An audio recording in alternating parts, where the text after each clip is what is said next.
Hello everyone, কেমন আছেন সবাই? আশা করছি সবাই খুব ভালো আছেন এবং সুস্থ আছেন। গুড ইভিনিং সকলকে। আজকের ব্লগটা সন্ধেবেলা থেকে শুরু করছি। সন্ধেবেলা দুজনে মিলে একটু হাঁটাহাঁটি করতে বেরিয়েছি। আসলে পরপর দুদিন ওর ছুটি রয়েছে, আর ছুটি মানেই তো বাঙালির শুধু খাওয়া দাওয়া, তাই না বলুন? আজকে আপনাদের সাথে আমার হাতের একটি special mutton curry recipe share করব। হাঁটতে যাওয়ার আগেই ওই মটনের প্যাকেটটি বাইরে বের করে রেখে গিয়েছিলাম। এটি ওই 1 কেজি ওজনের একটি প্যাকেট, আর এর দাম নিয়েছে জাপানিজ 1100 ইয়েনের মতন। আর এদিকে তন্ময় আজকে ভোলা মাছ দিয়ে বেগুন আলু দিয়ে পাতলা ঝোল করেছে।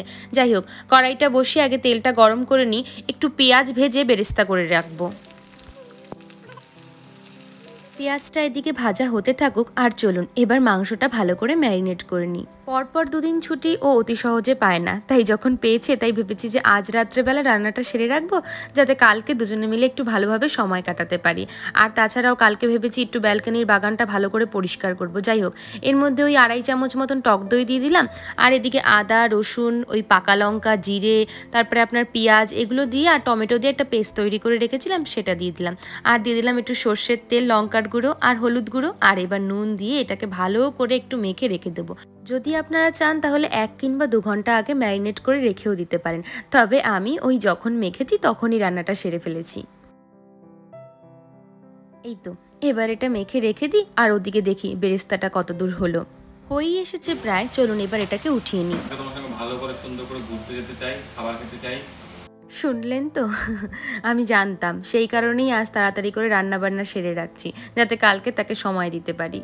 যাই হোক, এবার এর মধ্যে আমি ওই 2টো তেজপাতা আর একটা লঙ্কা ফাটিয়ে দিয়ে দেবো, আর 2টো এলাচ, 2টো দারচিনি এবং একটা ওই ছোট্ট দারচিনি এর মধ্যে দিয়ে দেবো ফোড়নে।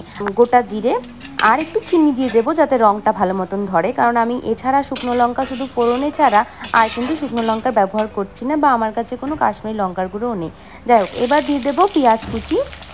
পেঁয়াজটা ওই হালকা একটু নরম করে ভেজে নেব, আর পেঁয়াজটা একটু নরম হয়ে গেলেই এর মধ্যে ওই ম্যারিনেট করে রাখা মটনটা দিয়ে দেবো। এই তো, এবার ভালোভাবে এটাকে মিশিয়ে নেব। এই অবধি তো একেবারেই সাধারণ রান্না, হয়তো প্রত্যেকেই এভাবেই করে, কিন্তু ওই শেষে যে মশলাটা দেবো সেটাই আজ আপনাদের সাথে শেয়ার করব।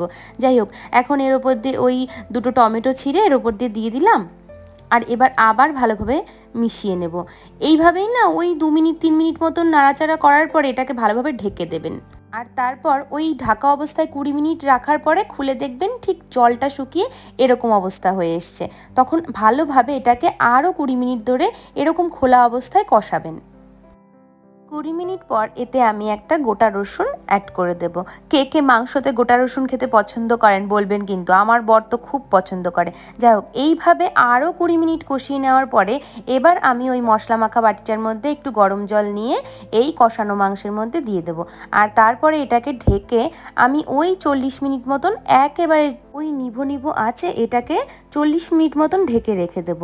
যদি আপনারা প্রেশার কুকারে করতে চান, অনেক সময় কম থাকে, তাহলে ঠিক এই অবস্থাতেই আপনারা প্রেশার কুকারে গরম জলটা দিয়ে তারপরে আপনারা এটাকে 4টে সিটি দিয়ে নেবেন, তাহলে আপনাদের মটনটা সেদ্ধ হয়ে যাবে। কিন্তু আমি আজকে প্রেশার কুকারের ব্যবহার করব না, তাই কড়াইয়ে সময় নিয়ে করছি। দেখেছেন উপর থেকে কেমন রোগানটা ভেসে উঠেছে? ঠিক এই রকম অবস্থায় আমি একটা মশলা বানিয়ে রেখেছি, সেটা হলো ওই বেরেস্তাটা যে বানিয়ে রেখেছিলাম, সেই বেরেস্তার সঙ্গে আমি শুকনো কলায় টেলে নিয়েছিলাম 2টো তেজপাতা, একটা শুকনো লঙ্কা, আর একটু ওই সাদা জিরে, সাথে ছিল ওই 2-3টে এলাচ, 2টো লবঙ্গ, আর একটা দারচিনি, আর একটু জায়ফল আর জয়িত্রী, এগুলোকে একসাথে টেলে নিয়েছিলাম, আর এই বেরেস্তার সাথে ওগুলোকে বেটে নিয়েছি। ব্যাস, ওই মশলাটা এবার দিয়ে দিলাম। ওই মশলাটা দেওয়ার সাথে সাথেই 5 মিনিটের জন্য এটাকে ঢেকে রেখে দেবেন। 5 মিনিট পরে ঢাকা তুলে দেখবেন আপনার মটন একেবারে তৈরি। এটাকে আপনারা ওই রুটি কিংবা নান কিংবা ওই বাসন্তী পোলাওর সাথে ট্রাই করতে পারেন। আমি আজ বাসন্তী পোলাও বানিয়েছিলাম, ঝরঝরা বাসন্তী পোলাওর সাথে একদম জমে গিয়েছিল। সুপ্রভাত সকলকে। এটি পরের দিনের ভিডিও।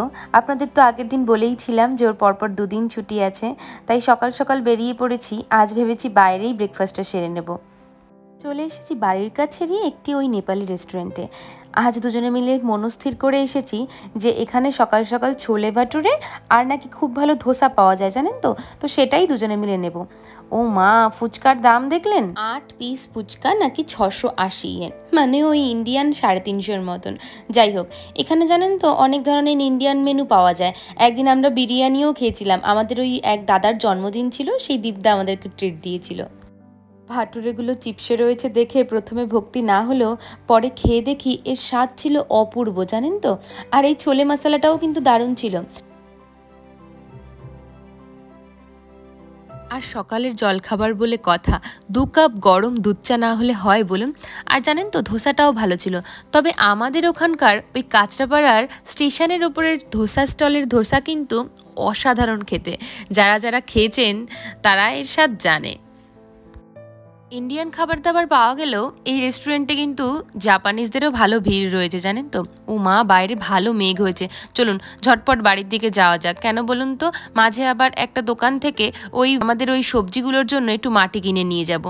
ওই 25 কেজির একটা মাটির বস্তা নিয়ে নিয়েছি, চলুন এবার বাড়ির দিকে যাওয়া যাক। আজ না আগে থেকেই ঠিক করে রেখেছিলাম যে ওর যখন ছুটি আছে পুরো বারান্দাটা আজ একেবারে গুছিয়ে ফেলবো। আর সাথে জানেন তো আজকে একটা জবা ফুল গাছও কিনে নিয়ে এসেছি। এই গাছের আগাগুলো বেশ ওপর দিকে বেয়ে চলেছে, তাই এগুলোর একটা ব্যবস্থা আজকে না করে দিলেই নয়। আর এই সমস্ত কাজে আমার বর একেবারে 100-100। যাই হোক, এই তো সুন্দর বাউনি দিয়ে দিয়েছে দেখুন, আর এখন গোড়ায় গোড়ায় ভালো করে মাটি দিয়ে নিচ্ছে।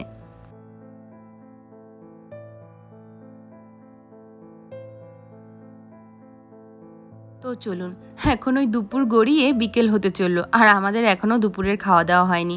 ঝটাপট এই ব্যালকনিটা ভালোভাবে পরিষ্কার করে নিই, আর তন্ময়কে একবার কাজে ঢুকিয়ে দিতে পারলেই হলো।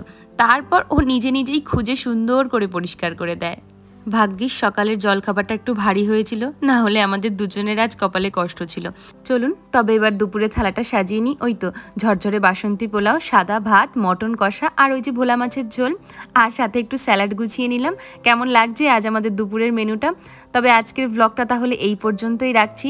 কেমন লাগলো কমেন্টস করে জানাবেন। ভালো লেগে থাকলে একটু লাইক করবেন এবং শেয়ার করবেন, আর আমার চ্যানেলটিকে অবশ্যই সাবস্ক্রাইব করবেন। আজকের মতন তাহলে আসছি, টাটা।